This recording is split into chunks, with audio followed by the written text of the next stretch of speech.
ಅವರಿಗೆ ಪ್ರೋತ್ಸಾಹ ಕೊಟ್ಟು ಹಿಂದೆ ಜೊತೆ ಕರ್ಕೊಂಡು ಹೋಗಿ ಈ ಶಿಕ್ಷಕಿ ಕೆಲಸ ಮಾಡಿ ಅಂತೇಳಿ ಹೋಗ್ತಾ ಇರಬೇಕಾದ್ರೆ ಪ್ರಥಮ ಮಹಿಳೆ ಅವರು ಶಿಕ್ಷಕಿ, ಮಹಿಳಾ ಶಿಕ್ಷಕಿಯವರು, ನಮ್ಮ ಭಾರತದ ಪ್ರಥಮ ಮಹಿಳಾ ಶಿಕ್ಷಕಿ. ಅವ್ರು ಹೋಗ್ತಾ ಇದ್ದರೆ ಎಲ್ಲರೂ ಯಾಕೆ ನೀನು ಕೆಲಸ ಮಾಡೋದು ಬೇಡ ಅಂದ್ಬಿಟ್ಟು ಕಲ್ಲಲ್ಲಿ ನೋಡಿದ್ರು, ಸಗಣಿನಲ್ಲಿ ನೋಡಿದ್ರು, ಮೊಟ್ಟೆನಲ್ಲಿ ನೋಡಿದ್ರು.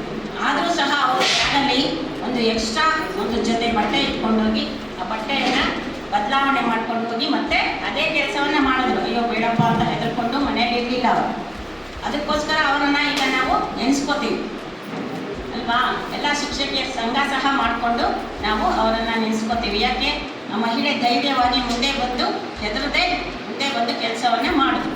ಹಾಗೆ ಮಾಡಿದ್ದಕ್ಕೆ ಅವ್ರನ್ನ ಈಗ ಎಲ್ಲ ನೆನೆಸ್ಕೊತಾ ಇದ್ದೀವಿ. ಎಲ್ಲ ಮಹಿಳೆಯರು ಸಹ ಧೈರ್ಯವಾಗಿ ಮುಂದೆ ಬಂದು ತಮ್ಮ ಕೆಲಸಗಳನ್ನು ಮಾಡಿ ಅವರ ಅಭಿವೃದ್ಧಿಯನ್ನು ನೋಡ್ಕೋಬೇಕು ಅಂತ ಇಂಥ ಸಂದರ್ಭದಲ್ಲಿ ತಿಳಿಸ್ಕೊಡ್ತಾ ಇದ್ದೀನಿ. ಇನ್ನೊಂದು ಸಲ ಮಹಿಳೆಯರನ್ನ ಗುರುತಿಸಬೇಕಾಗಿರ್ತಕ್ಕಂಥದ್ದು, ಗೌರವಿಸಬೇಕಾಗಿರ್ತಕ್ಕಂಥದ್ದು, ಮಹಿಳೆಯರನ್ನ ಸನ್ಮಾನಿಸಬೇಕಾಗಿರ್ತಕ್ಕಂಥದ್ದು ಎಲ್ಲ ಮಾಡಬೇಕಾಗಿರ್ತಕ್ಕಂಥದ್ದು ನಿಜವಾಗ್ಲೂ ಪುರುಷರೇ. ಅದಕ್ಕೆ ಅವರೇ ಬೇಗ ಬಂದಿದ್ದಾರೆ, ನಾವು ತಡವಾಗಿ ಬಂದಿದ್ದೀವಿ. ಇಲ್ಲಿ ಏನಾಗುತ್ತೆ ಅಂದರೆ ಇಷ್ಟೊತ್ತು ಎಲ್ಲರೂ ಮಾತಾಡಿದ್ರು, ಹೇಳಿದ್ರು ಮಹಿಳೆ ಅಂತಂದರೆ ಅವಳು ಒಂದು ಶಕ್ತಿ.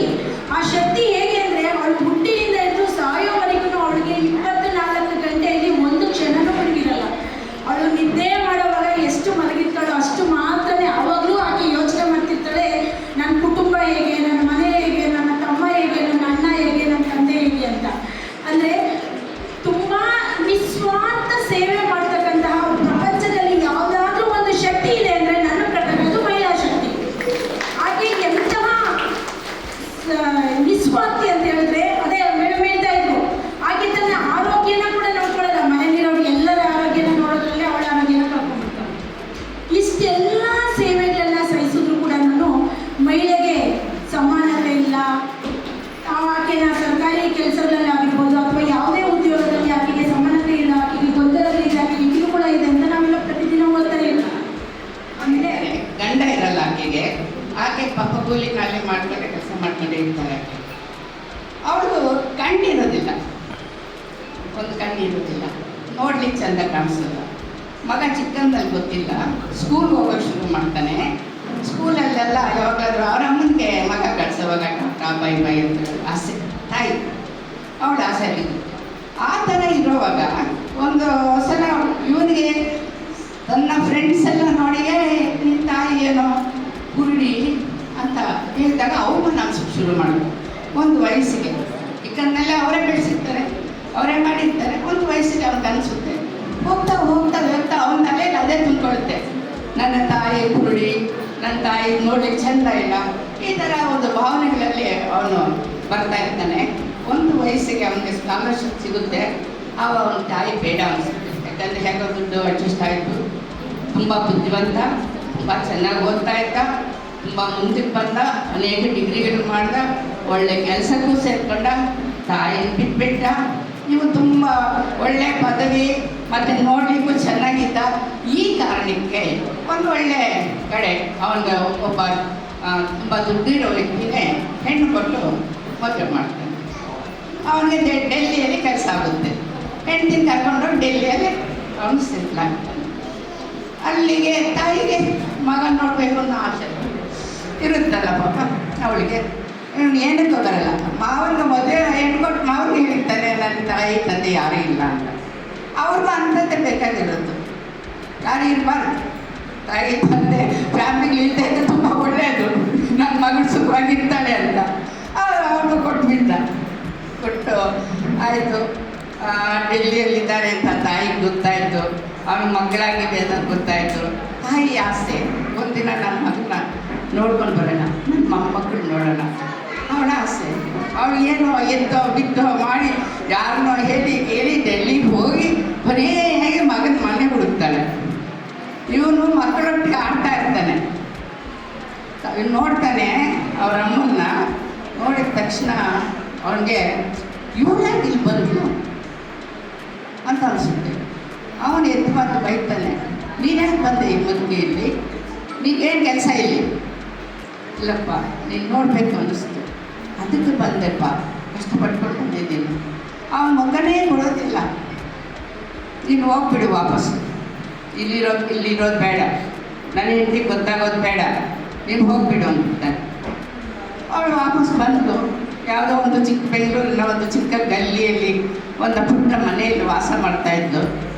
ಹಾಗೆ ಅವನ ಜೀವನ ನಡೀತಾ ಇತ್ತು. ಒಂದು 2-3 ವರ್ಷ ಆದಮೇಲೆ ಅವನು ಮತ್ತೆ ಬ್ಯಾಂಗ್ಳೂರು ಬರ್ತಾನೆ ಏನೋ ಕಾರಣಕ್ಕೆ. ಅವನಿಗನ್ಸುತ್ತೆ, ನಾನು ಹುಟ್ಟಿದ ಜಾಗ, ನಾನು ಬೆಳೆದಿದ್ದ ಮನೆ ಯಾಕೆ ಒಂದು ಸಲ ನೋಡಬಾರ್ದು. ತಾಯಿ ಅಂತಲ್ಲ, ಏನೋ ರೋಡು ಮನೆ ಗಿನೆ ಅವ್ನಿಗೆ ಏನೋ ಅನಿಸುತ್ತೋ, ಅಟ್ಲೀಸ್ಟು ಎಲ್ಲೋ ಒಂದು ಮನಸ್ಸಲ್ಲೇ ತಾಯಿದು ಜ್ಞಾಪಕ ಬಂತೇನೋ ಗೊತ್ತಿಲ್ಲ. ಅವನು ಹೋಗ್ತಾನೆ, ಅಲ್ಲಿ ಬೀಗ ಹಾಕಿರುತ್ತೆ ಮನೆಯಲ್ಲಿ. ಅಲ್ಲಿ ಅಕ್ಕಪಕ್ಕ ಅವ್ರದ್ದೆಲ್ಲ ಕೇಳ್ತಾರೆ, ಇಲ್ಲಿ ನೀವು ನನ್ನ ತಾಯಿ. ಇಲ್ಲಪ್ಪ, 1 ವಾರ ಆಯ್ತು ಅವ್ರು ತೀರೋಗಿ, ನಿನಗಾಗಿ ಒಂದು ಲೆಟರ್ ಇಟ್ಟಿದ್ದಾರೆ, ನೀನು ನೋಡ್ತೀಯಾ ಅಂತ.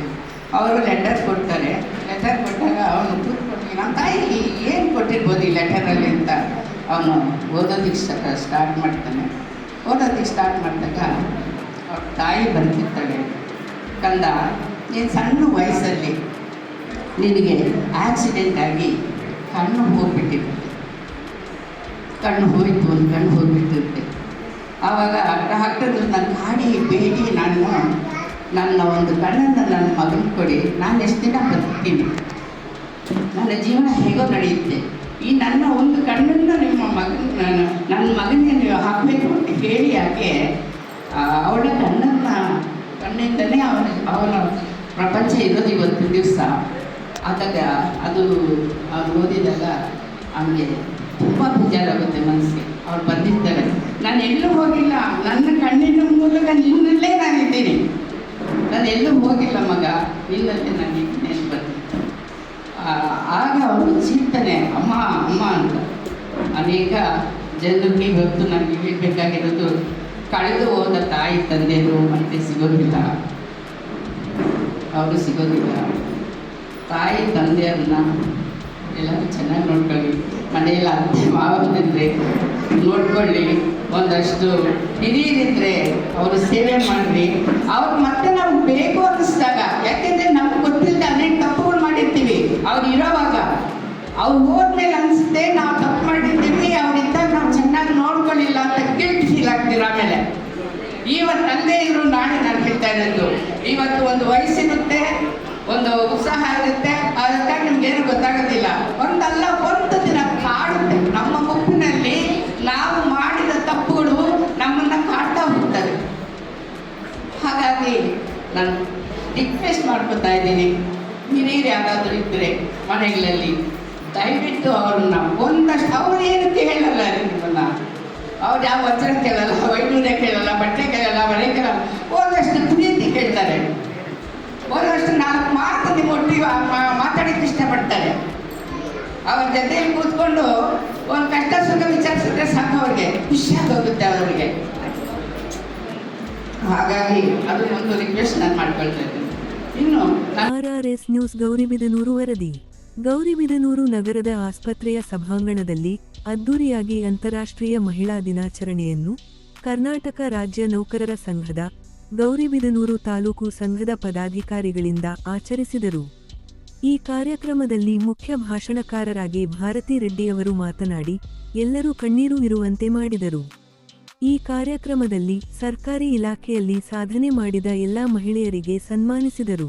ಈ ಸಂದರ್ಭದಲ್ಲಿ ನೌಕರರ ಸಂಘದ ಗೌರಿಬಿದನೂರು ತಾಲೂಕಾ ಅಧ್ಯಕ್ಷರಾದ ಎನ್ಆರ್ ಮಂಜುನಾಥ್, ಜಿಲ್ಲಾಧ್ಯಕ್ಷರಾದ ನಾರಾಯಣಸ್ವಾಮಿ, ಮುಖ್ಯ ಶಿಕ್ಷಕರಾದ ಸುವರ್ಣಮ್ಮ, ಲಕ್ಷ್ಮೀ ನರಸಮ್ಮ, ಶೈಲಜಾ ಸಪ್ತಗಿರಿ ರವರು ಮಾತನಾಡಿ ಮಹಿಳೆಯರ ಸಾಧನೆ, ಅವರ ಧೈರ್ಯ ಸಾಹಸದ ಬಗ್ಗೆ ಕೊಂಡಾಡಿದರು.